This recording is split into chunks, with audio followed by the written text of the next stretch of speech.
Ang bisa ng kasunduan sa pag-aayos sa barangay ay tumatagal lang ng 6 na buwan.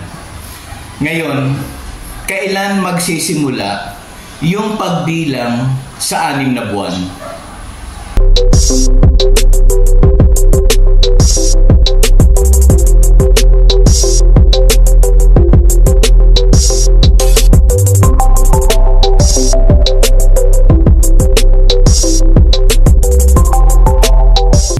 Magandang araw mga kabarangay. Kumusta na po kayo?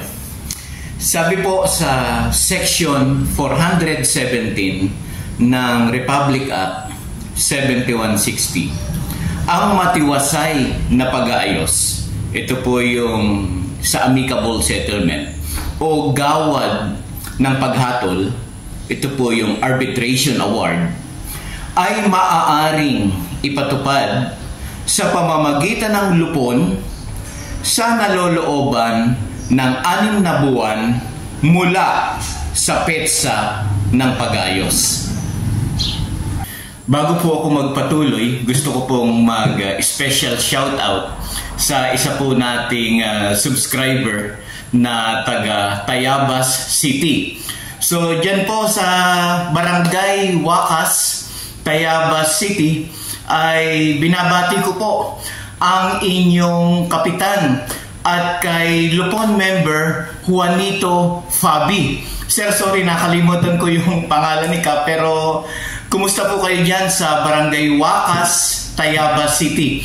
Sana po ay isang beses makapasyal po ako dyan sa inyong lugar. Mga kabarangay, natandaan niyo po ba dati na ang sabi ko, walang forever sa kasunduan sa barangay. At ang bisa ng kasunduan sa pag-aayos sa barangay ay tumatagal lang ng 6 na buwan. Pero mga kabarangay, take note, yun pong 6 na buwan na yun, mayroon yung bisa, mayroon yung force and effect, kagaya po ng desisyon ng isang local court. Kaya po mga punong barangay, mga kapwa ko lupon, napakahalaga po na malaman, maintindihan po natin itong katarungang pambarangay. Dahil mabigat po yung mga bagay na napapaloob dito. Higit sa lahat, dun po sa ating mga naging desisyon. Ang tanong, kailan naman nagsisimula ang 6 na buwan? Ganito po yan mga kabarangay. Kung ang obligasyon sa amicable settlement ay due and demandable sa petsa ng kasunduan, okay? Ang pagbilang ng 6 na buwan ay magsisimula sa petsa ng kasunduan. Halimbawa po nito, kung ang amicable settlement o ang arbitration award ay naganap ngayong araw na ito, ang day 1 ng 6 months period ay magsisimula bukas. Ito po ang pangalawang tanong na dapat din po nating matandaan. Kung ang obligasyon sa amicable settlement is due and demandable on the date other than the date of settlement, paano po ito? Paano ang pagbilang?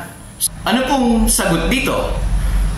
Kung ang obligasyon sa amicable settlement is due and demandable, hindi dun sa petsa ng kasunduan, ang pagbilang po ng 6-month period should be counted from the date the obligation becomes due and demandable.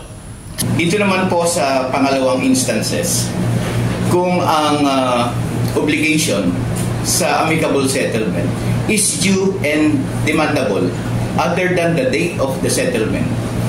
Halimbawa po ngayon ay December kung ang obligation ay due and demandable on February or March, magsisimula po ang day 1 sa February or March ng 6 months period. So ganun po yan ha. Madami po kasing nalilito na mga kabarangay natin na kung 6 na buwan ang bisa ng kasunduan sa barangay, kailan daw magsisimula yung pagbilang ng 6 na buwan. Kaya po dito sa dalawang question na aking sinagot dito po sa video ito, sana po malinawan kayo kung kailan magsisimula ang 6 na buwan. Mga kabarangay, ito pong mga ganitong bagay napakahalaga po na malaman natin. Mga kabarangay, gusto ko po lang idagdag, ano yung dahilan sa 6 months period? Ito po ay sinagot ng Supreme Court sa kaso ni na Yu versus Court of Appeals. Matatagpuan po ito sa GR number 125082, September 18, 2000.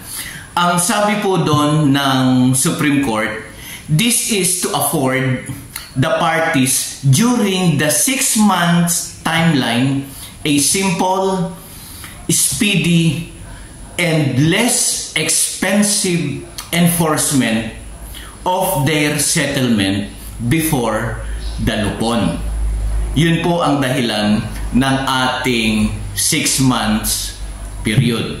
So mga kabarangay, sana po itong very short na video ito ay makatulong po sa bawat isa sa inyo, bawat isa sa atin pong pang-araw-araw na practice ng katarungang pambarangay.